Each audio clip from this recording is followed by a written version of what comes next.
근대사 100년의 대전에는 도시의 역사와 같이 하는 대전 교도소가 있다.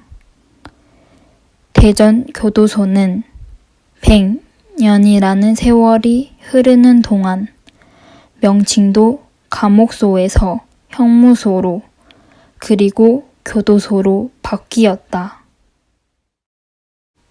교도소는 징역형이나 금고형, 노역장 유치나 구류 처분을 받은 사람, 재판 중에 있는 사람 등을 수용하는 시설이다.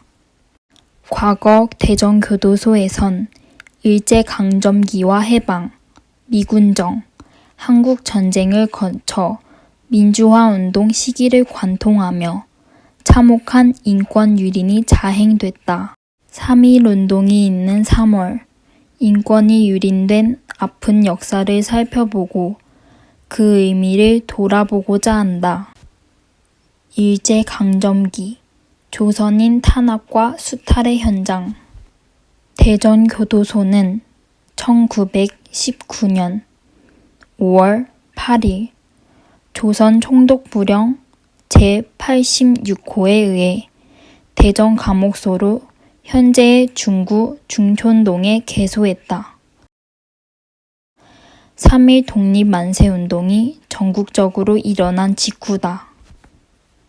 대전감옥소 신설은 1917년부터 장기수와 특수범죄 수용자를 수용하기 위해 이미 설치를 계획해 1918년 9월 설계도가 작성됐다. 1919년 3.1 만세운동 관련 애국지사들의 구금령에 따라 일제는 전국적인 감옥시설의 부족을 확충하기 위해 대전 형무소를 서둘러 완공해 개소한 후 1923년 대전 형무소로 명칭이 변경되고 1924년까지 감방과 공장, 정문, 검실실 등의 추가 공사가 계속됐다. 무려 34,000평, 군의 면적 14,000평 규모이다. 일제강점기 내내 사법제도와 재판소는 합법의 탈을 쓴 채 한민족을 수탈하고 탄압하기 위한 것이었다. 따라서 법관의 구성이나 장기간에 걸친 신문, 중형제도 남발 등은 사실상 조선인에게 일방적이었다. 1933년 대전 형무소가 사상범 감옥으로 지정되면서 서대문 형무소에 수용됐던 독립운동가들이 이감됐고 사상범 수용자만 500명이나 됐다. 미결수 수용을 위한 구치감과 최악의 인권, 말살형, 독방 29칸이 추가 설치됐다. 일제강점기 대전 형무소에 투옥돼 고초를 겪거나 순직한 대표적인 독립운동가로는 도산 안창호, 몽양 여운형, 심산 김창숙 선생이 있다. 광복 이전 대전 형무소에서의 조선인에 대한 인권 유린은 이처럼 일제에 의해 자행됐다. 광복과 한국전쟁 시기, 이념 대립에 따른 동족 상잔의 현장.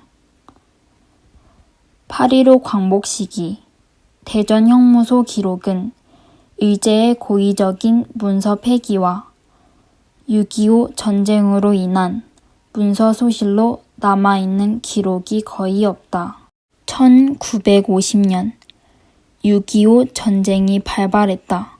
전쟁 직후 6월 28일부터 7월 17일까지 3차에 걸쳐 대전 형무소 수감자 중 여순 사건과 제주 4.3 관련 수감자 등 정치 사상범, 즉 좌익으로 분류된 수용자와 예비 검속으로 체포돼 일시 수감됐던 보도연맹원과 유시차린 등 7천여 명이 서울이 함락되고 난 후 형무소 재소자들이 북한군에 의해 석방될 가능성을 방지하고 공산당을 처단한다는 명분에 따라 우리나라 군 경에 의해 산내 곤령골로 끌려가 무참히 죽임을 당했다.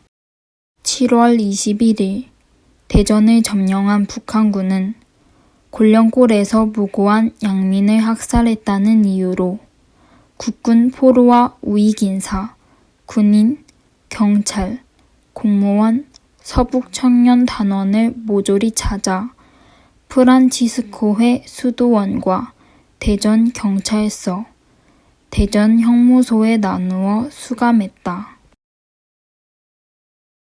그리고 9월 25일 인천 상륙 작전으로 후퇴하게 되자 유엔군 및 한국군에 협력할 우려가 있다는 이유로 인근 야산, 대전 경찰서 등에서 학살했고 대전 형무소 내 우물에서 171인의 시신이 발견되기도 했다. 진시화해를 위한 과거사 정리위원회 조사 결과 학살된 인원은 총 1,557명이다. 군사정부와 민주화운동 시기 한국전쟁 휴전 후 이승만의 하야와 허정, 과도정부, 장면내각, 5.16 쿠데타를 거쳐 제3공화국이 출범했다. 1961년 대전 형무소는 대전 교도소로 개칭된다. 유신헌법 개정에 따라 제4공화국, 박정희의 시해와 제5공화국을 지난다. 이 시기 대전 교도소에는 전쟁포로 남로당 활동으로 수감된 자, 미전향 좌익수, 간첩죄와 국가보안법 위반 사상범이 많이 수용돼 있었다. 중앙정보부 요원들과 보안사 군인들, 경찰 대공라인 소속 경찰관들이 상주하여 전향 공작을 펼쳤다.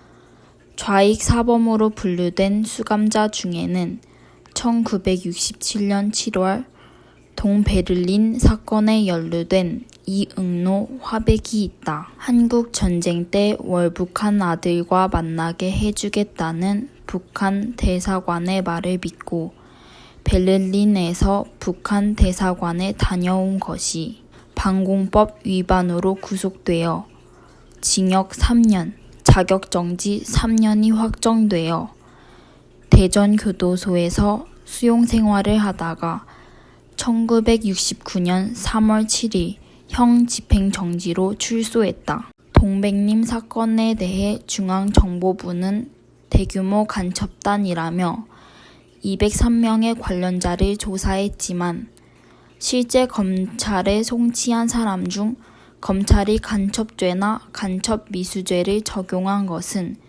23명에 불과했고 실제 최종심에서 간첩죄가 인정된 사람은 한 명도 없었다.